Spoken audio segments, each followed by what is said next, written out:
एक समय की बात है, एक छोटा सा गांव था जहां एक भिखारी रहता था। उस भिखारी का नाम माधव था। माधव रोज सुबह उठकर गांव के अलग अलग हिस्सों में भीख मांगने जाया करता था। उसका जीवन भिक्षा पर ही निर्भर था। गांव के लोग भी उसे पहचानते थे और कुछ न कुछ उसे दे दिया करते थे। माधव की एक खासियत थी, वह अपने साथ हमेशा एक छोटी सी झोली लेकर चलता था जिसमें वह कुछ अनाज के दाने रखता था। ऐसा वह इसलिए करता था क्योंकि इतने वर्षों में उसने एक बात समझी थी, अगर कोई उसकी झोली में कुछ न देखे तो उसे भीख देने में हिचकिचाते थे। अगर उसकी झोली में कुछ पहले से ही दिखे तो लोग उसे और भीख दे देते थे। ये उसकी भीख मांगने की चालाकी थी। एक दिन वह सुबह जल्दी उठकर अपने काम पर निकल पड़ा। आज वह कुछ अजीब सा महसूस कर रहा था, जैसे आज का दिन कुछ खास होगा। जैसे ही वह गांव की मुख्य सड़क पर पहुंचा, उसने देखा कि सामने से एक शानदार रथ आ रहा है।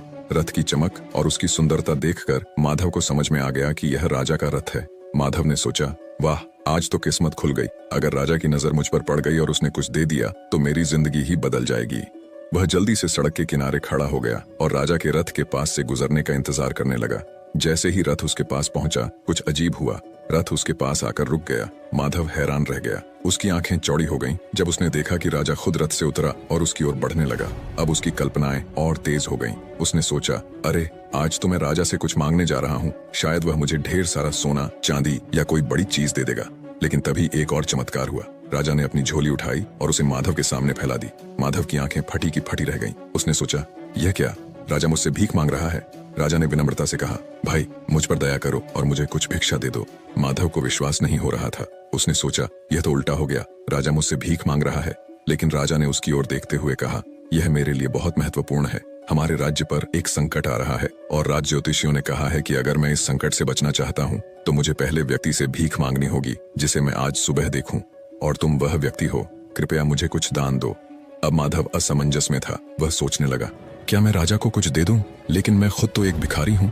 मेरे पास तो खुद ही कुछ खास नहीं है। अगर मैंने राजा को कुछ दे दिया तो मेरे पास बचेगा क्या?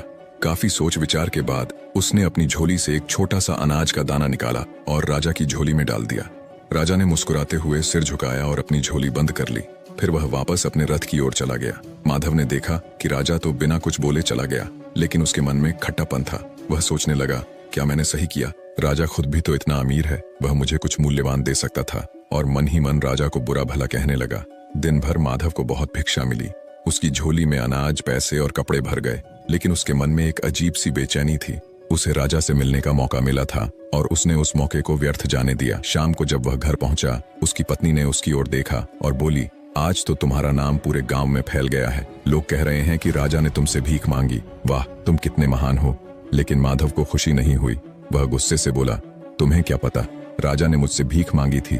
भला मैं राजा को क्या दे सकता था? और मैंने उसे केवल एक दाना दिया। अगर मैंने उसे ज्यादा दिया होता तो शायद मेरा और नाम होता। उसने अपनी झोली गुस्से में उठाई और उसे जमीन पर फेंक दिया। सारी चीजें जमीन पर बिखर गईं। जैसे ही अनाज जमीन पर गिरा, माधव की नजर एक चमकते हुए दाने पर पड़ी।